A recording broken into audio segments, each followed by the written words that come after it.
Been wanting to do that for 39 years. Thank you to the City Club. Good afternoon and welcome to the City Club of Cleveland. I'm Julius Chach, Chief Executive Officer of the Northeast Ohio Regional Sewer District. It is my privilege to introduce today's speaker, Edwin Pinero, Senior Vice President for Sustainability and Public Affairs for Veolia Water North America. Water is critical to health of the United States and the world economy. Current economic models put 45% of the world's gross domestic product at risk due to water quality and quantity challenges by 2050. In a world of population growth and changing climate, access to safe and clean water will significantly drive economic development for decades. In Northeast Ohio, water is a key component of our regional economic competitiveness, and we must maintain our commitment to water quality improvements. Because of this, Sustainable Cleveland 2019 has deemed 2015 the year of clean water. But what is the true value of clean water? How do we simultaneously leverage and protect Lake Erie, the 12th largest body of fresh water in the world, containing 128 trillion gallons of water? Our speaker today will shed some light on these issues. During his more than 34-year career, Mr. Pinero has worked in the private sector, including as a consultant to many clients on sustainability, environment, and energy. He has also served in the public sector at the state and federal level, addressing sustainability issues, including serving at the White House Federal Environmental Executive as the White House Federal Environmental Executive, where he focused on developing and implementing sustainability policy and practices within the U.S. federal government.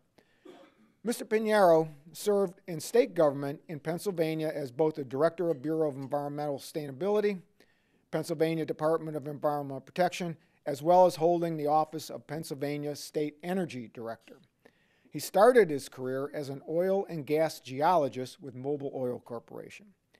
In his position with Veolia Water North America, Mr. Pinero oversees all efforts related to sustainability in regard to outreach, client issues, and internal practices, including water, energy, and waste business lines.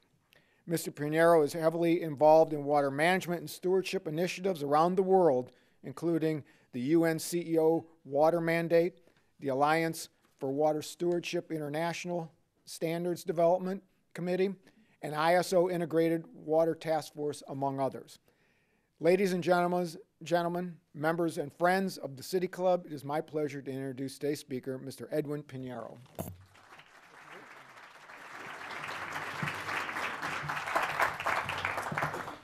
Yeah, good afternoon. Whenever a speaker starts, they usually talk about being very honored to be where they are, and I say that, but I really mean that very sincerely today. I did not, as we were preparing for this over the last couple of months, I've come to realize how significant this institution is, and I really am incredibly honored and privileged to stand here.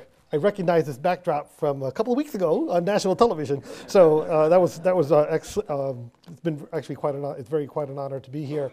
So as mentioned, I'm the Senior Vice President for Sustainability for Veolia, and what I want to describe a little bit is kind of who we are to set the perspective from where I'm going to be speaking, because it's a little bit unique, a little bit different than we're used to. We joke internally at Veolia that we're the largest company in the world that no one's ever heard of. And part of it is because of the kind of work that we do. We are about 200,000 employees worldwide, about $25 billion in revenue. And in North America, Veolia North America is about 10,000 employees and about $2.5 billion. So we're somewhat sizable.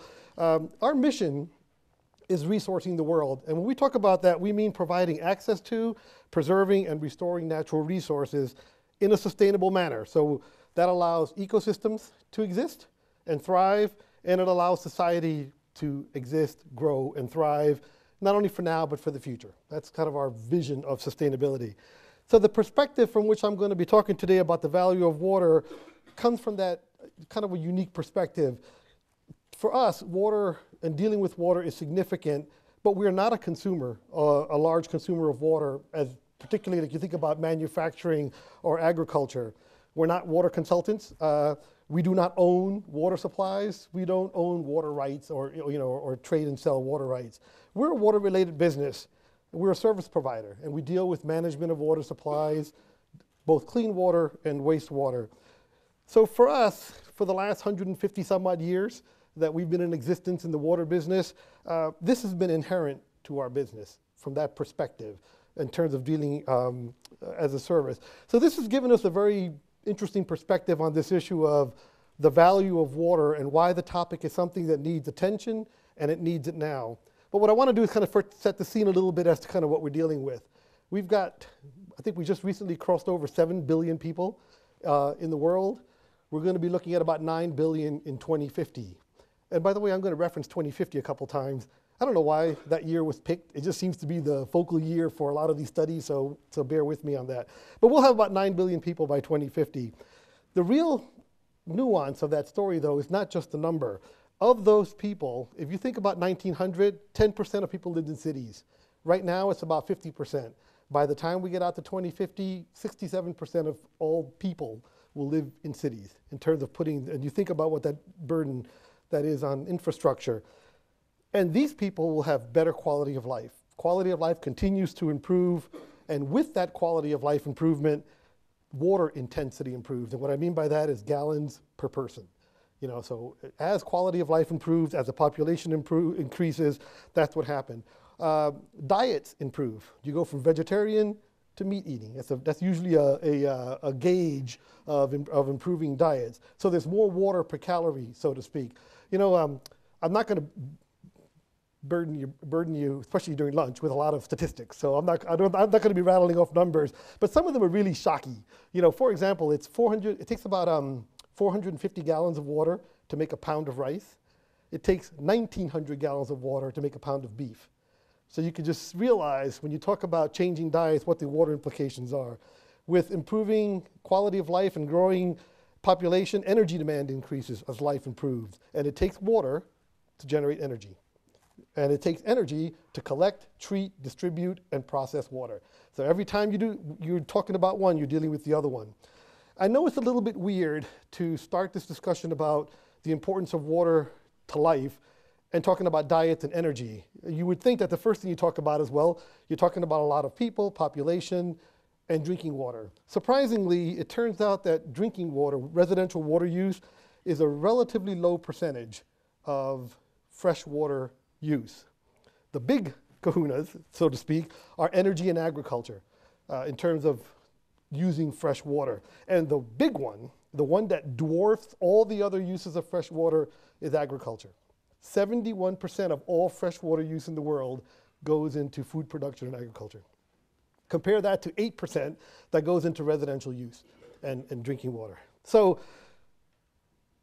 with those perspectives, and you think about availability of water, there are many places in the world that are really already would considered water risk. And that's the definition of that being how much water you're using relative to how quickly it gets replenished. So that impacts food production, the gross domestic product, the economic engine of society, how many people are affected by that, and so on. We did a study a few years ago in conjunction with the International Food Policy Research Institute looking at water stress over time. And yes, we picked that same magical year of 2050. And even though you have different scenarios as to how things go, you always end up in a similar situation, and that is water stress will continue to increase.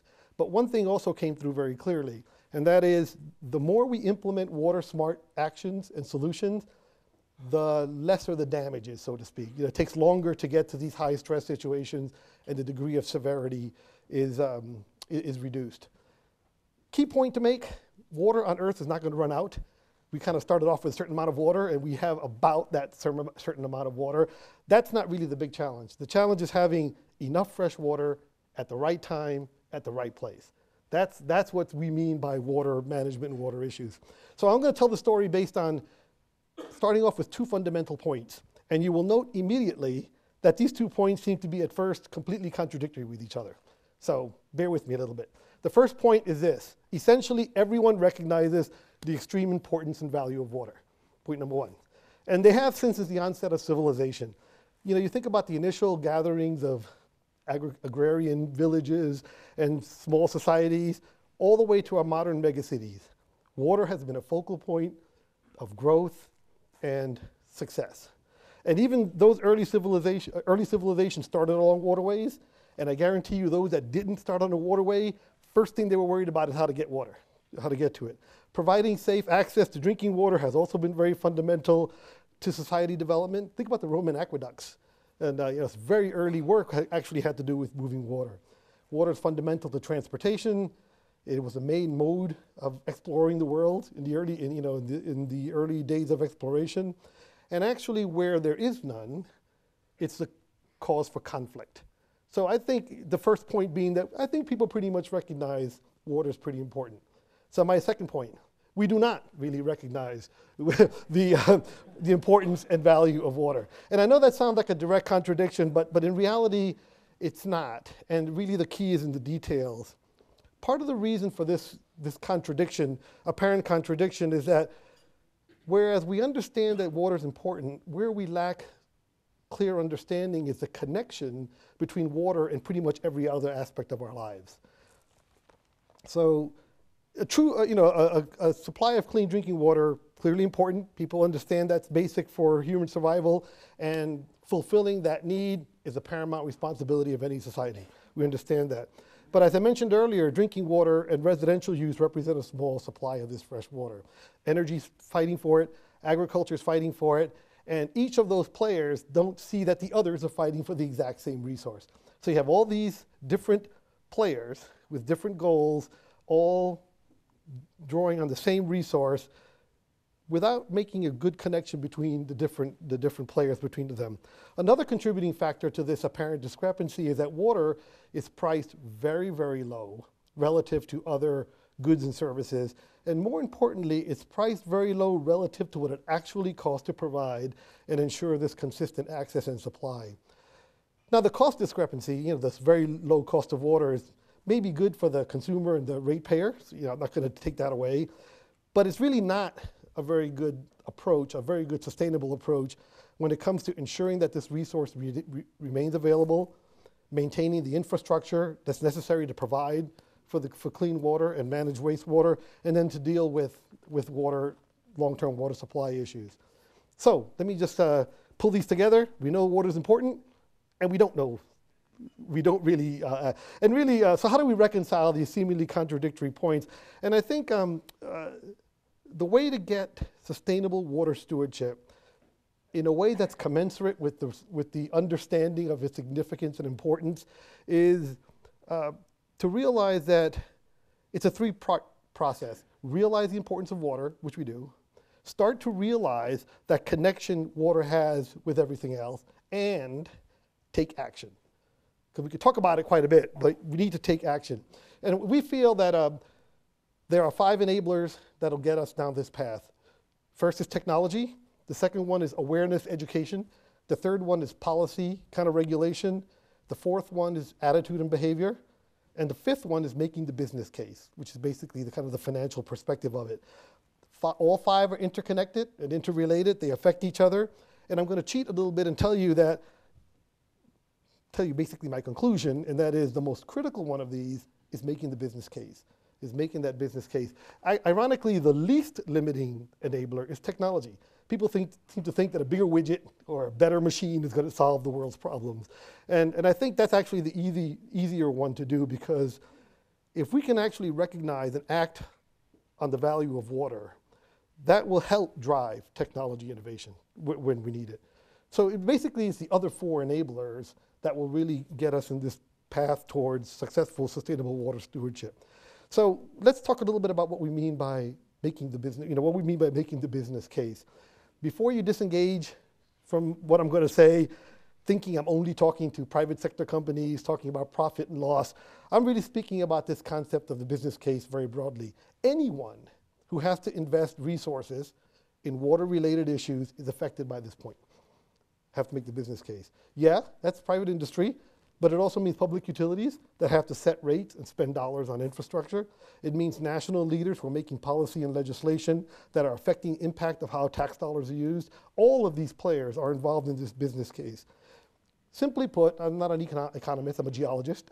So I'm going to be very simplistic about this concept of business case and say, simply making the business case means justifying prudent investment of resources. So if you can make a good case for why I should invest resources, you've made the business case. So how do we do this for sustainable water stewardship? Regardless of any moral or ethical desire to do the right thing, and I think we all inherently want to do the right thing, without considering this reality, this financial component, is when you start running up against these roadblocks about what you'd like to do relative to what you want to do. And whether it's a company investing in some water process or technology, or a municipality and trying to invest in infrastructure, or some kind of state and federal policy, all of these factors are being driven by being able to make a sensible business case. So if that's all it takes, piece of cake. Let's go ahead and make the business case, calculate your return on investment and your payback period and all that kind of stuff, and you're done. It's not so easy. It's not. You can't. It's a lot easier said than done. And one of the reasons is, as I mentioned originally, the price of water is too low. So once you start to figure out return on investment and payback period on some sustainable water project, you immediately do the math and realize it's going to take me 5,000 years to pay this back because water happens to be so cheap. Part of what we're not thinking about, though, is we tend to use price and cost interchangeably. So if we pay a couple of pennies for a gallon of water, it's that much. That, in our mind, is the cost of water. But we should not really do that because price is the external payment that you make for water, but there are many, many other costs associated with water that are additional expenditures that you actually pay out, whether you know it or not, in terms for water. There are direct costs that have to do with if you're a private sector company or manufacturing, you have to pre-treat water, you got to store it, you got to move it. In the public sector, it's obviously that's what the utilities do: is collect, treat, process water. All of these things add cost to that price in terms of that. So you start adding, now you start thinking about it, and your per gallon cost is going higher and higher. You have to consider indirect costs, expenditures in permitting, monitoring, sampling, public relations, communications. All of these are also costs that can be associated with water. So now, when I'm talking about the cost of water, we're talking about the price, the direct cost, and the indirect costs. But wait, there's more, because I've been dying to say that, because I always hear that on TV commercials. There's actually another piece to this, and I think it's the most complex, yet it's the one that has the most potential impact to this, and that is the potential costs associated with water-related risks. And I think one of the most graphic examples of that is what's happening now in California. Lack of water is impacting agriculture, which impacts food. So now, that gallon may have only cost a couple of pennies to get it out to that farm field, but without it, now you can calculate a cost per gallon by figuring out how much crop you don't have. And that's becomes a pretty high number. Sounds obvious, we should have been thinking about that, but costs associated with water-related risk are really the most challenging to figure out. They're kind of couched in abstract probability terms. This might happen, that might happen. So you actually pay out the price, the direct cost, indirect cost. You don't really pay out that risk-related cost unless that risk is materialized. And unfortunately, the Californias and the Sao Paulo, Brazils of the world are realizing the risk is playing out. So now we have to take those costs into consideration. But as I just mentioned, that the reality of those risk-related costs can become quite equally as graphic. So you can calculate then whether it's a private sector company who has loss of access to water or something happening in a municipality. You can now start to figure out this additional little piece to that cost as to what the total cost of water is. This process of monetizing risks is challenging because, first of all, the risks are rarely understood. It's amazing. We do a lot of this work. It's amazing how many water-related risks there really are. People think, have it, don't have it. That's a risk, but there's a lot of different drivers for that. From a financial perspective, and again, this sounds unusual, but water is a distant third cousin when it comes to risk management in organizations after energy and climate. Those are the first two hot buttons. Everybody talks about them. They get all the money. And then, oh yeah, I should worry about my water supply. And actually, the entities that put pressure on organizations, put financial pressure, so we're a private sector company. We deal with banks. insurance companies, capital investors, our shareholder groups, all those people that put pressure on us to be fiscally and good risk managers, very rarely ask about water. What are you doing about your water-related risk? How are you figuring it into your equation? And I digress for a second here because that's kind of unusual that happens because at the same time that's happening, the World Economic Forum, which is this big global collection of organizations, mainly companies, every year does a survey of the world's risks, things they're worried about. And this is all risks, not just water. This is cyber terrorism, this is collapse of financial markets, this is global Armageddon kind of things. And even with all those things being considered, water has been scoring very, very high. It came in third overall in the 2014 survey, came in first in some of the subcategories. So how do you end up with this disconnect where historically we are concerned about its value, it scores very high on very sophisticated thought processes. We all know this is a big deal, but not much happens. And part of that is, I think, that we don't have the tools and the guidance, I think, to work through that thought process of taking these concepts that we have in our mind about risk and translating that to enough detail that we can actually make informed business decisions to spend somebody else's money. A couple of years ago, the World Business Council for Sustainable Development issued a paper called Making the Business Case for Water Valuation. And what they did in that was starting to talk about this approach. We then got involved in developing, taking that concept and developing methodologies to actually figure this out. And other organizations have developed the same thing. And this is not a tool that calculates a price for water for the US or whatever. It can't do that. It's really more organization specific. But what these approaches have been trying to do is to raise enough awareness and enough detail information on how to calculate these values so that you can actually make informed decisions. The good news is that all the work that we've done in this space, and we being the collective body of people that do this, not necessarily just Veolia, find that when you take this stuff into consideration, essentially every single time you come to the conclusion that makes sense to have more sustainable water stewardship practices. You very rarely come out, do the math and say, you know what, I shouldn't even be doing as much as I'm doing, let alone anything else. Usually you come to the realization that there's so many risks and direct costs in there that could be addressed, that doing something more sustainable actually is a good solution. Now, if you notice, when I started talking a little while, when we started, I was talking about the value of water. That's what the title of this presentation is. This whole little discussion we just had about financial discussions and business case, I've been talking about the cost of water. So what's the difference then between the true cost of water and the true value of water? And I think that's where these other enablers I mentioned start to come in. We talk about awareness education, policy regulation, the technology, and the attitudes and behavior, because those are the complementary pieces to the very objective math and financial calculations that kind of get you to that. Because when we talk about the true value of water, taking into consideration the cost and then these other factors, now you're getting into the psyche of society. And that starts to get a little bit fuzzy. It's like, well, what does that really mean? How do I value that? Where is that going to get me? But it's interesting to realize that, and the fact that we haven't really been doing the financial analysis in very much detail to date. So what does drive practices and behavior and policy changes?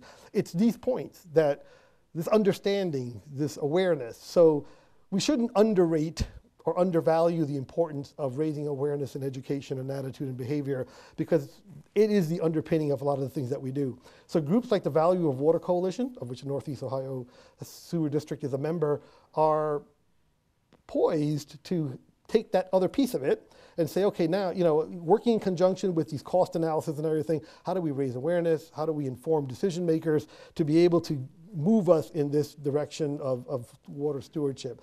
In other words, understanding why we need to have a sustainable water supply and why we need to have a resilient and reliable infrastructure.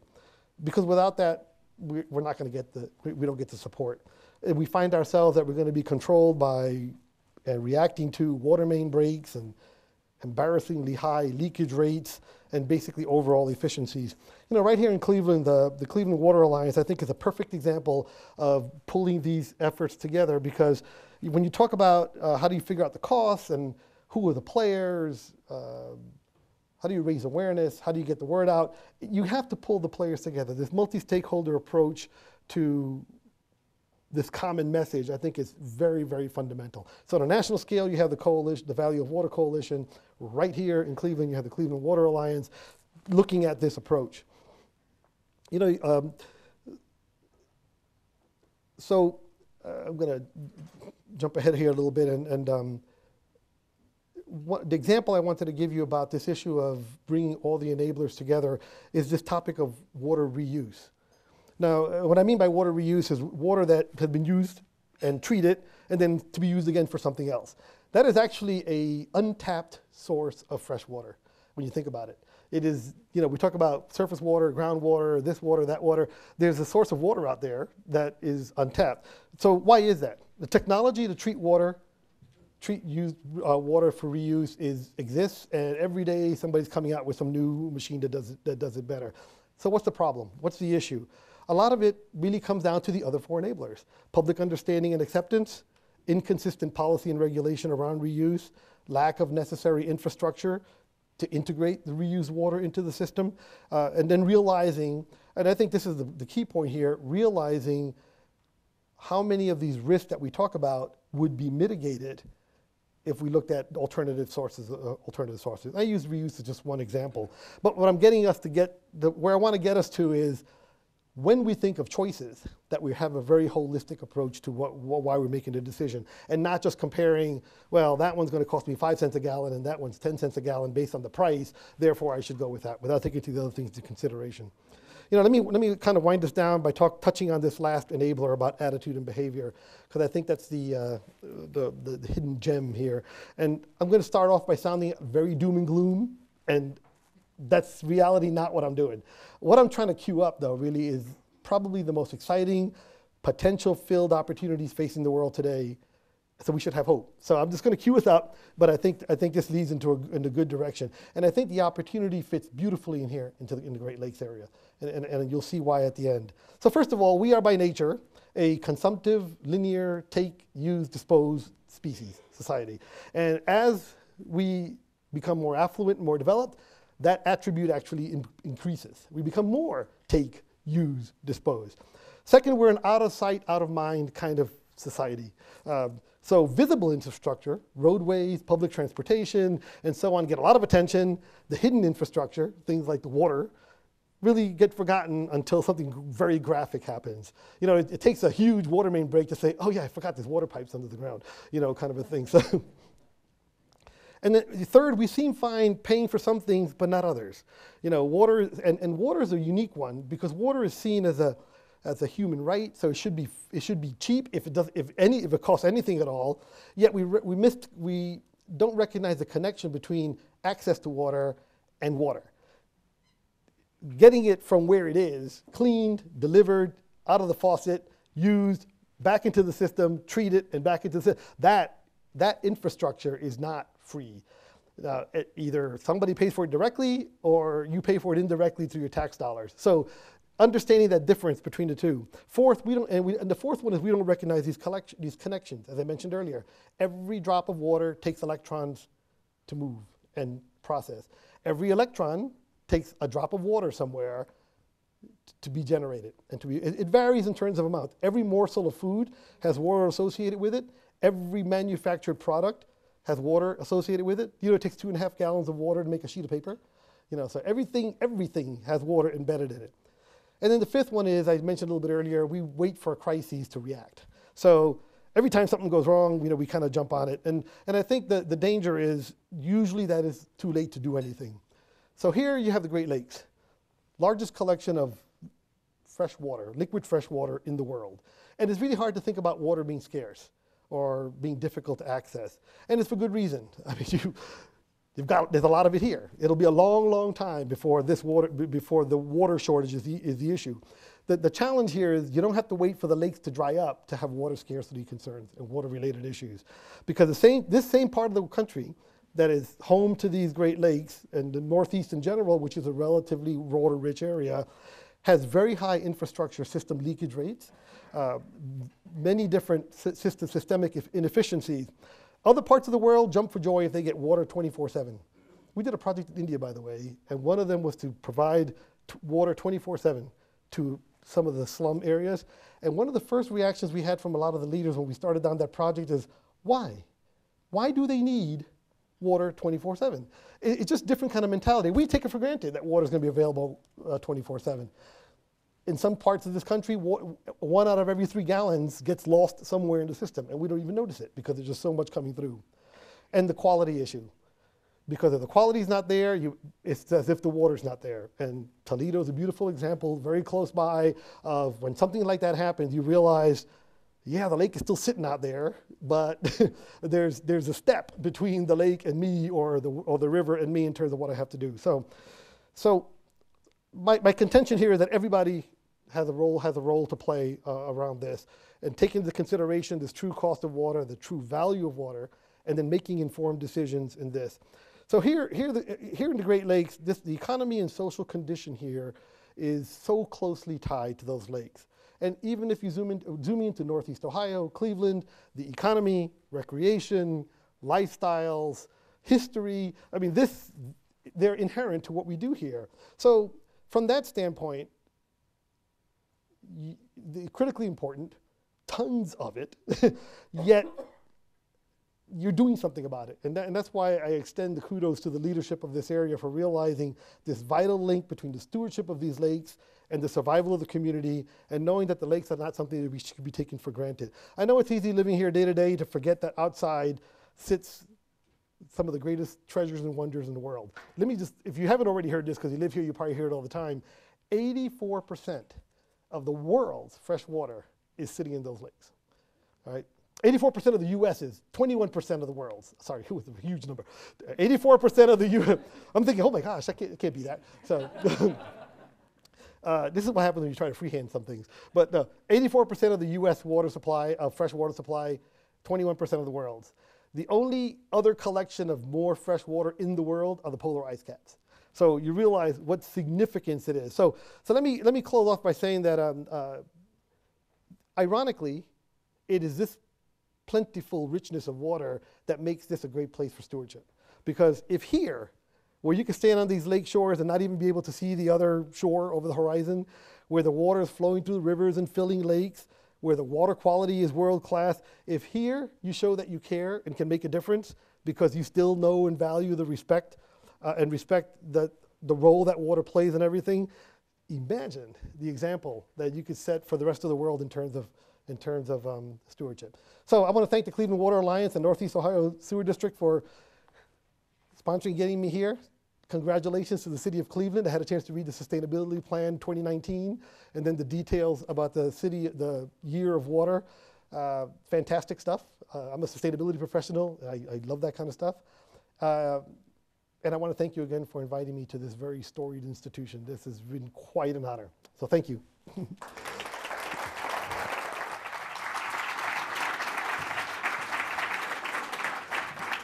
Now, if during the Q&A you ask for statistics, I could razzle-dazzle you with a lot more. I'm Stephanie Jansky, Director of Programming for the City Club of Cleveland. Today we're enjoying a Friday forum featuring Edwin Pinero, Senior Vice President for Sustainability and Public Affairs at Veolia Water North America. We encourage you now to formulate your questions for our speaker and remind you that your questions should be brief and to the point and actually questions.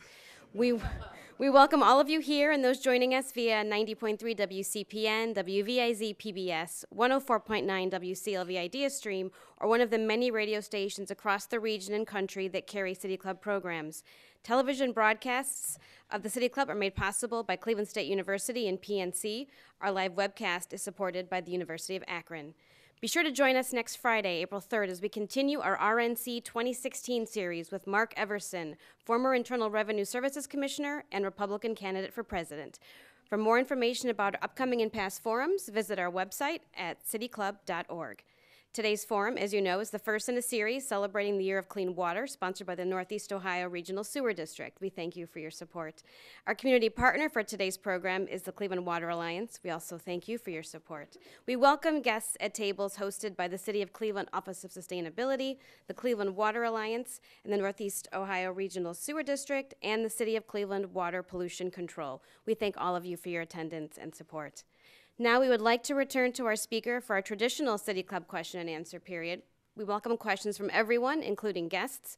Holding the microphones today are Content Associate Teddy Eisenberg and City Club volunteer Spencer Kiesel. First question, please.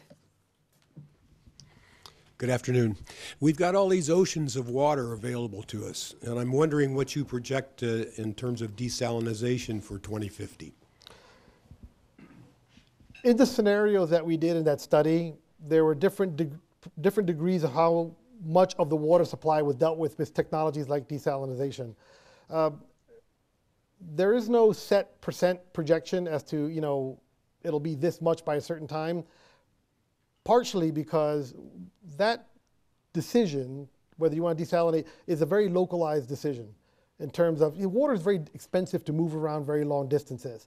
So how much desal you need and where you need it is a function of exactly where the problem occurs, how much of it is being made up by other sources. If for example, we note that if reuse technology and reuse approaches increase, the demand for desalinization actually goes down. Because what you're doing is you're making up a freshwater deficit. Where it's coming from is really whatever makes the most sense. One last comment about desal, because people ask me a lot about that, and they say, well, isn't that very energy intensive? Isn't that very environmentally impactful? This is the discussion about the true value of water, and that is when you make a decision whether you're going to do something like desalinization or not, or a decision like you use reuse or not, when you look at the big picture, that's how you make that decision. If holistically and comprehensively you look at the big picture and say, you know what, that is the best choice for me, well then you've made an informed decision. So a lot of these choices are not really right or wrong. They're like, is it the most informed decision for the situation at hand? In climate, we talk about global carbon prices. We talk about national energy policy. Water, you can't do that. Water is local. A gallon of water out here is worth a whole different number than a gallon of water in Tucson, Arizona. So it's not that easy to do general statements.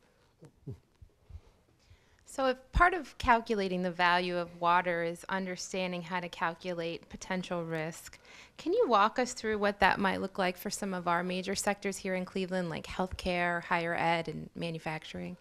Yeah, the methodology in general, which would apply in those sectors, is you go through somewhat disciplined discussion about what are the risks that we face around water. Lack of access, and that could be natural, a drought, or that could be somewhat artificial, either because of public pressure or regulatory pressure.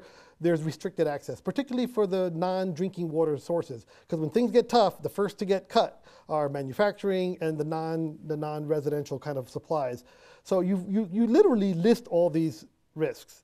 And then you go through the discussion, okay, if that were to happen, what's the probability of that occurring? What is the impact? Is that going to shut me down? Am I going to have to go to an alternative source? And then you figure out the cost associated with every one of those steps. And then you can just divide it by how much gallons you use, and that's a per gallon correction for probability. But that's only half the work. The other half of the work is, okay, so what can I do about that risk? What is the change in my impact, the change of cost? And that's how you make the business case.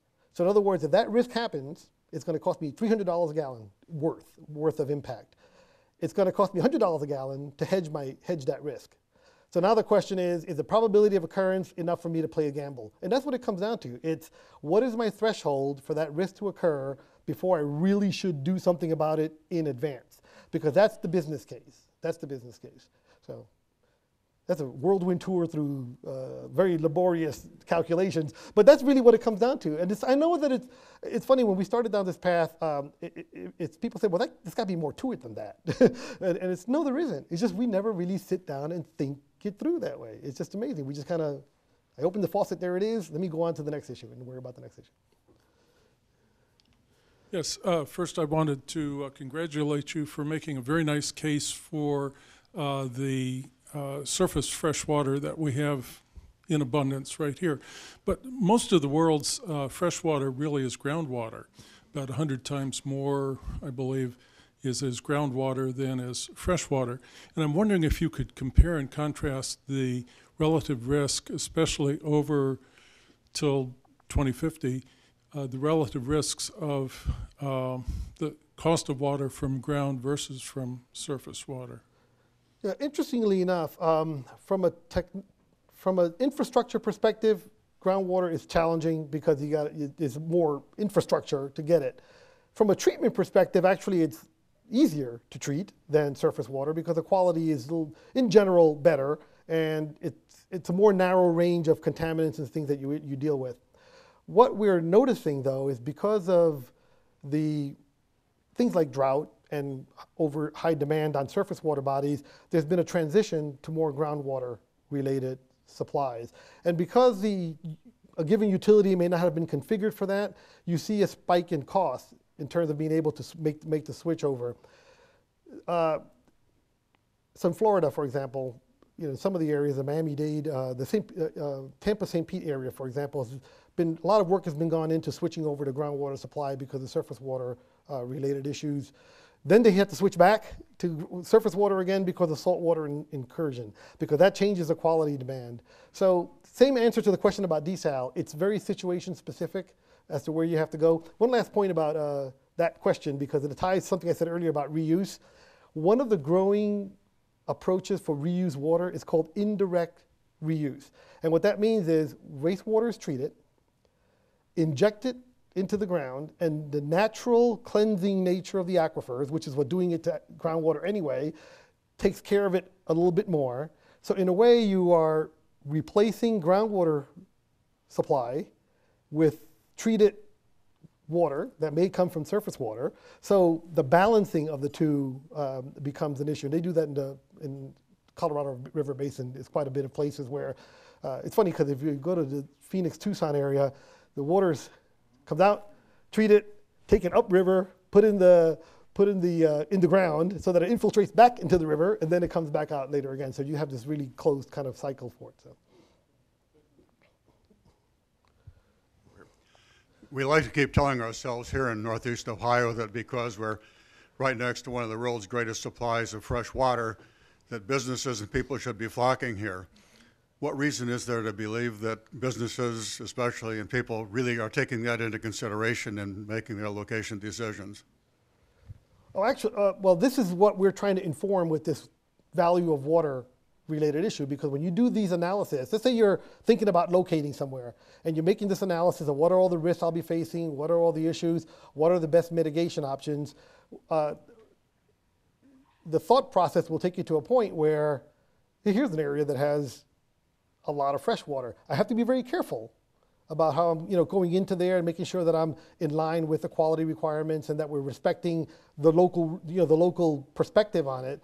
But my feeling is that the more organizations understand this value holistically and understand the risk facing, you'll see more interest in areas like this. It's interesting though, because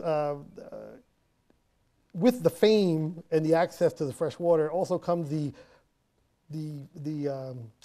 aura that goes along with the Great Lakes, if you know what I mean, in terms of its history, and they're beautiful and what they're used for. So there's a kind of a balancing act between the availability of gallons and making sure that we treat that resource properly so that we're not just coming in there and trying to steal the water. I mean, the worst thing people hear, you hear a lot of people talk about, hey, let's just stick a big pipe into the Great Lakes and move water everywhere else.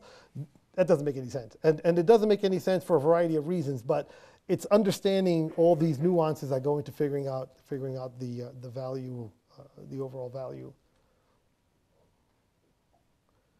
I'm sorry, go ahead, stand up. I just want to add one piece to that because it goes to my 5 enablers.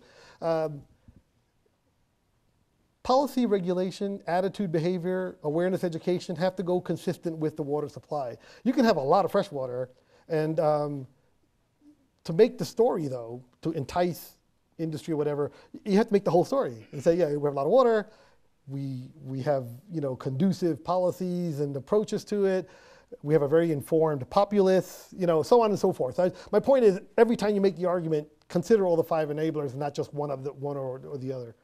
Yes, sir.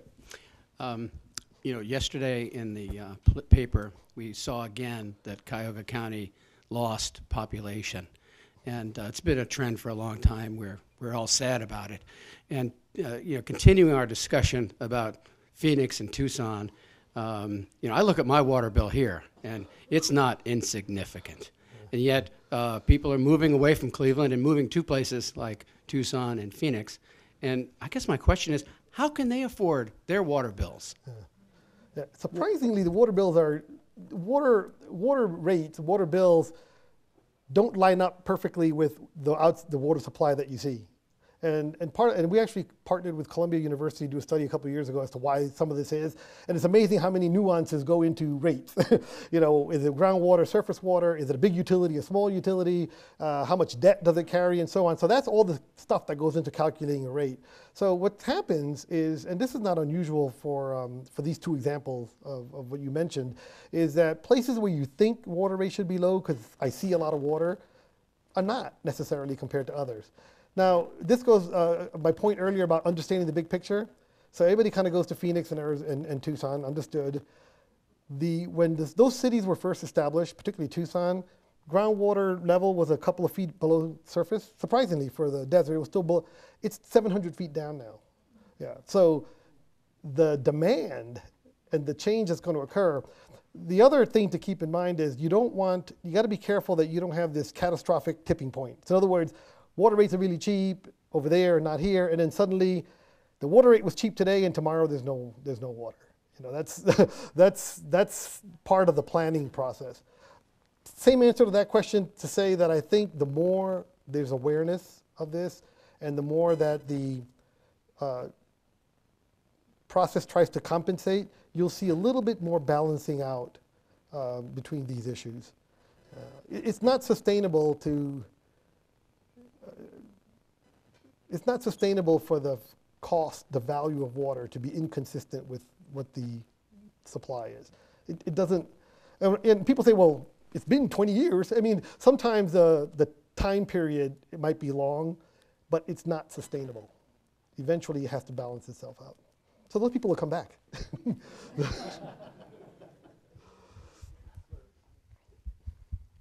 Over here, okay.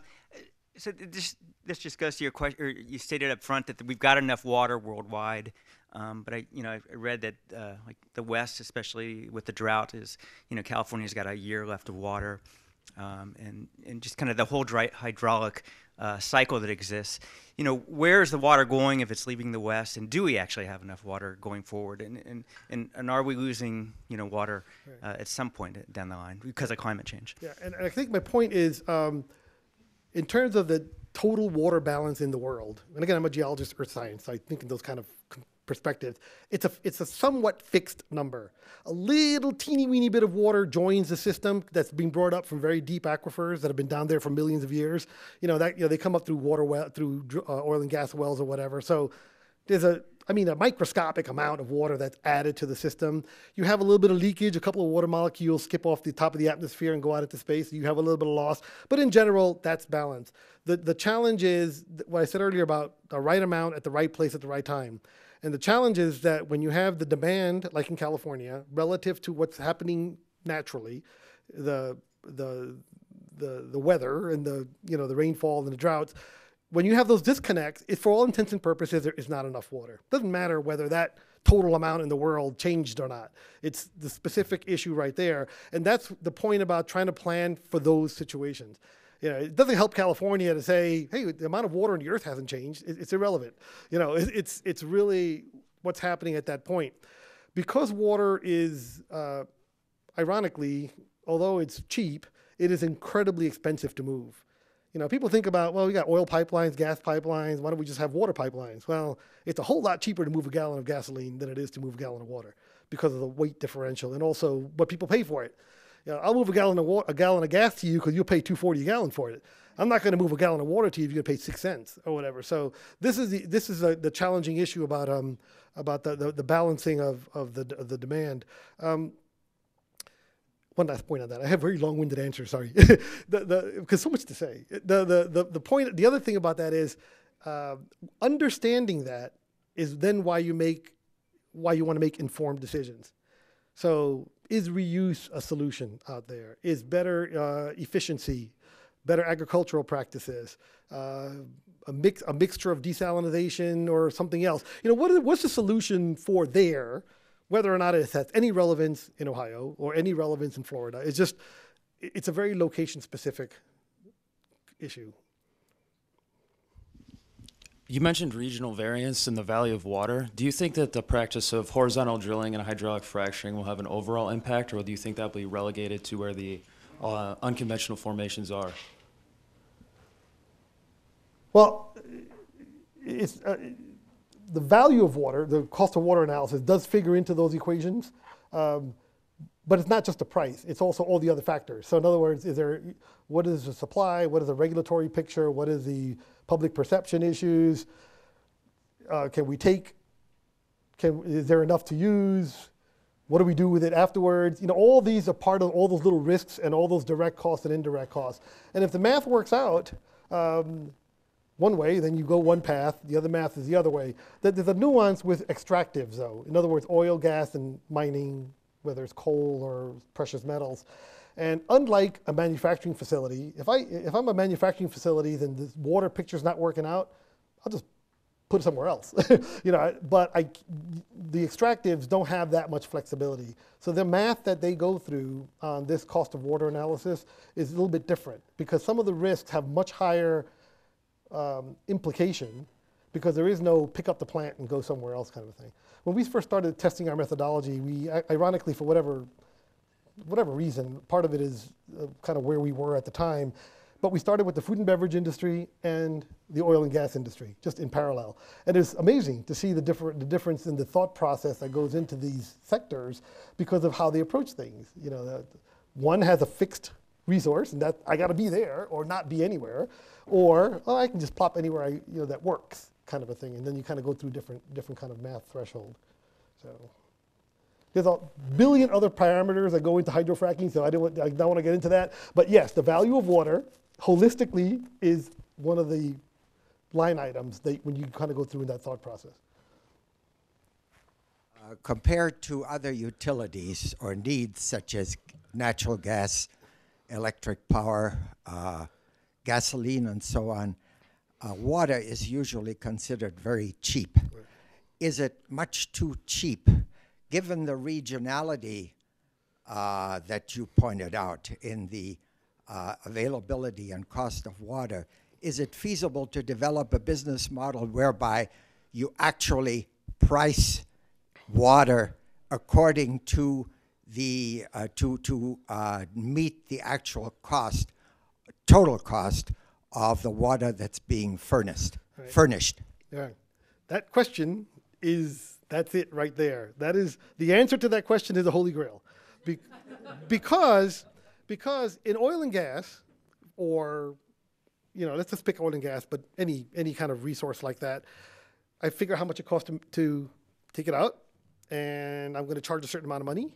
And if the price that the public, the price of the market is such that it goes below that threshold, I shut things in, and I wait till later, or I change this or whatever.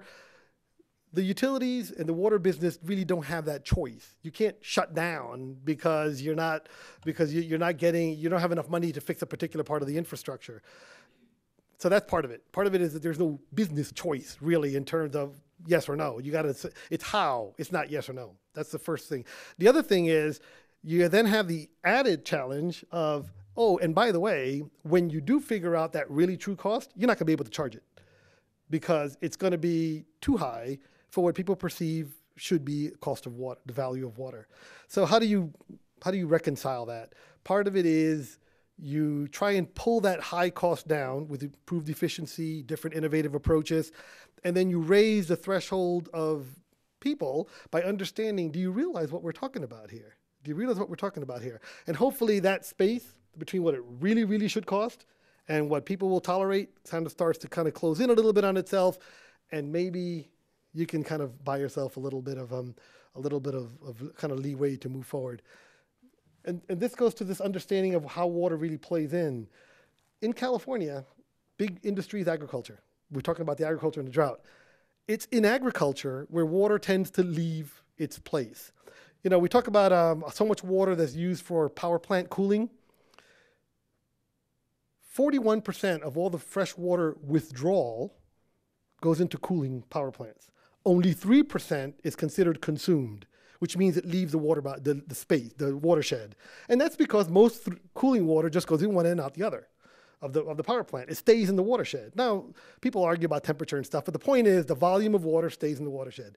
3% kind of gets lost to evaporation. In agriculture, 71% of water, fresh water use goes into agriculture, and 71% for all intents and purposes, except for runoff from irrigation and stuff, a lot of that actually leaves the watershed. It goes in that grain of rice, in that stalk of corn, wherever it is that that water got embedded, that's where it goes. So understanding this, I realize that my industry or my economy is based on a water scenario that actually is taxing the watershed as compared to other scenarios. All that has to be figured in to the equation. I have hope. That's the cue. That's a very kind cue that I'm done. So.